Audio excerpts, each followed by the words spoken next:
আসসালামু আলাইকুম। সবাই কেমন আছেন? আশা করি সবাই ভালো আছেন। আমিও আল্লাহ তাআলার রহমতে আপনাদের দোয়ায় ভালো আছি। আজকে আপনাদের আমি চটপটি বানিয়ে দেখাবো। এখানে আমি 250 গ্রাম ডাবলি নিয়েছি। এখন ডাবলিটা খুব ভালো করে ধুয়ে ভিজিয়ে রাখবো 4-5 ঘন্টা।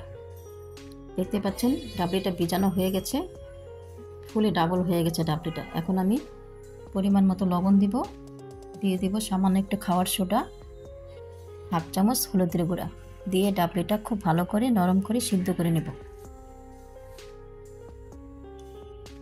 এখন আমি সব নেড়ে দেব একসাথে। এখন আমি চুলায় বসিয়ে দিয়েছি।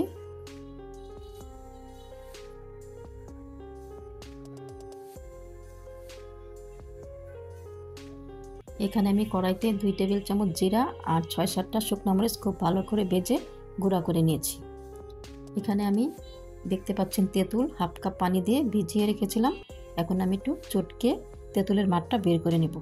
এটা দিয়ে আমি চটপটির জন্য টক বানাবো। এখন দিয়ে দেব আমি হাফ চামচ লবণ টকের মধ্যে,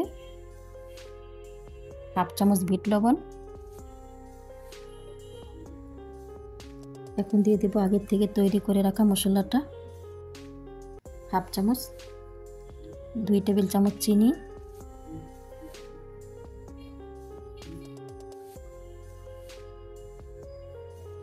হাফ চামচ চাট মশলা।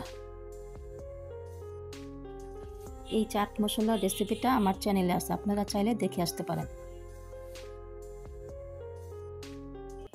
একটা কাঁচামরিচ কুচি,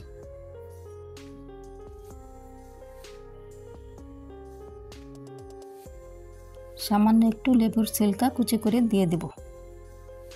এতে করে টকের মধ্যে খুব সুন্দর একটা গ্রান আসবে। এখন খুব ভালো করে সব একসাথে মিশিয়ে নিতে হবে। আমার টকটা বানানো হয়ে গেছে, সব ঠিকঠাক আছে, চেক করে নিয়েছি আমি। দেখতেই পাচ্ছেন কি সুন্দর লাগছে টকটা। এখন সিদ্ধ করে রাখা ডাবলিটা আমি একটি বড় পেলার মধ্যে ঢেলে নেব। আগে থেকে সিদ্ধ করে আলুটা আমি হাত দিয়ে ভেঙে দিয়ে দেব 2 টেবিল চামচ পেঁয়াজ কুচি, 2টা কাঁচামরিচ কুচি, 1 চা চামচ ভাজা জিরা ও শুকনো মরিচের গুঁড়া একসাথে ভেজে গুঁড়া করে নিয়েছিলাম, 1 চামচ চাট মশলার গুঁড়া, হাফ চামচ বিট লবণ।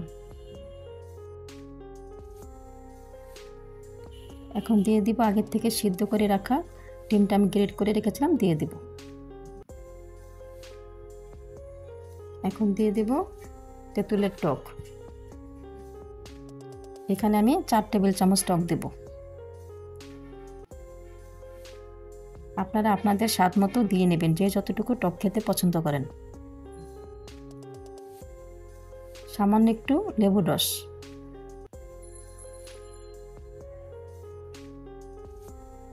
এখন সব একসাথে মিশিয়ে নেব। এখন দিয়ে দিব ফুচকা। এখানে আমি 3-4টা ফুচকা ভেঙে দিয়ে দেব।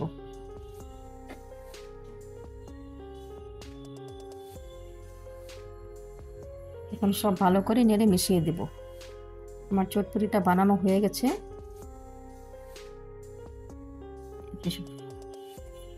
দেখতে যেন আরও সুন্দর লাগে, এর জন্য আমি উপরে গ্রেট করে রাখা ডিম ছিটিয়ে দিব, কয়েকটা ফুচকাও দিয়ে দেব ভেঙে, সামান্য একটু পেঁয়াজ কুচি দিয়ে দেব, একটু ধনিয়া পাতা কুচি।